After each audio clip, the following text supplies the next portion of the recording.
Well, hello, thank you for joining me today again on the Church History Trail. You're very welcome to the channel, and we're continuing here at Seagoe Parish Church near Portadown. And these gates are actually a war memorial, and it says, "These gates are a memorial to the men from Seagoe Parish who fell in the Great War 1914 to 1918. So you can pause the video there and have a wee read of those if you so wish. And then down at the bottom it says 1939 to 1945, which of course is a reference to the Second World War. And it's the same on the other pillar as well, only the names are different, of course.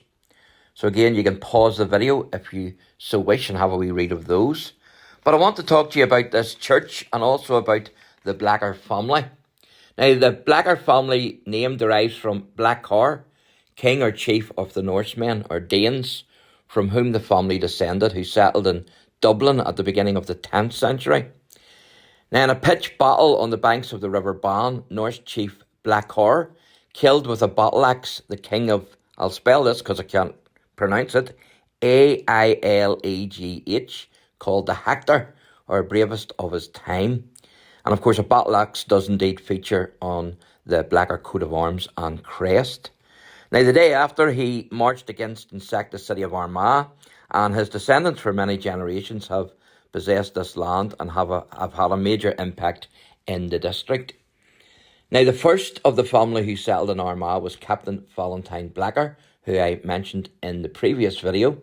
It was Captain Blacker who built the church in 1669, whose ruins we see today, and many of the Blacker family are actually buried in the Blacker family plot within those old ruins of the church. Now, the first stone of the present church of Seagoe Parish was laid on the 1st of June 1814 and was consecrated for worship on the 20th of June 1816. Now, the Reverend George Blacker, whose thinking led originally to the construction of the new church, unfortunately had already died in 1810 and so was not alive at the time to see his vision finally realised. Of course, it's had much renovation over the years from then. And there is indeed a headstone inscription inside the church to the Reverend Blacker.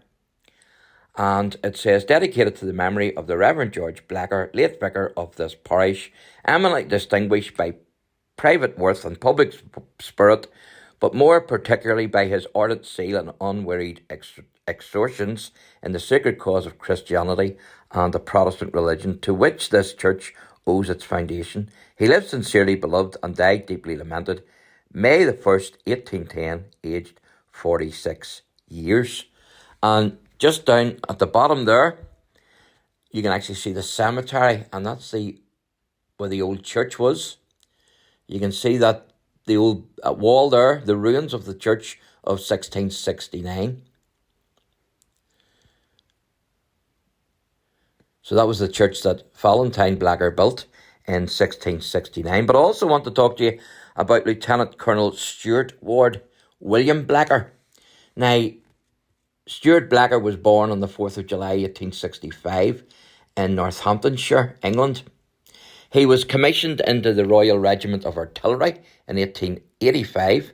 He was severely wounded in the thigh on the north-west frontier in August 1897, and he got mentioned in dispatches.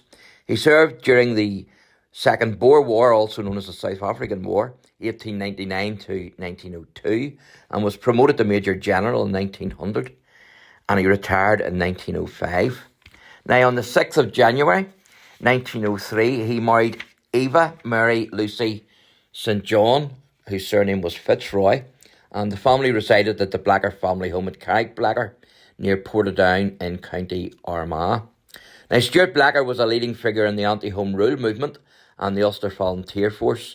He was one of the first signatories of the Ulster Covenant in Portadown, which was signed on the 20th of September 1912, and he also raised and commanded the 4th Portadown Battalion of the Armagh Regiment of the UVF in 1912.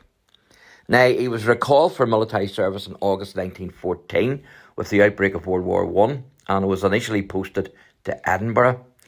On the 15th of September 1914, he transferred to Princess Victoria's Royal Irish Fusiliers.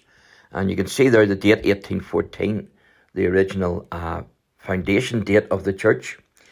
And he was promoted in the Royal Irish Fusiliers then to temporary lieutenant colonel and appointed to the command of the 9th Service Battalion, Princess Victoria's Royal Irish Fusiliers, County Armagh. So the battalion was largely composed of men of the UVF from the counties of Armagh, Cavan and Monaghan, many of whom actually Blacker knew personally. He commanded the battalion in France and Flanders from October 1915 to March 1917.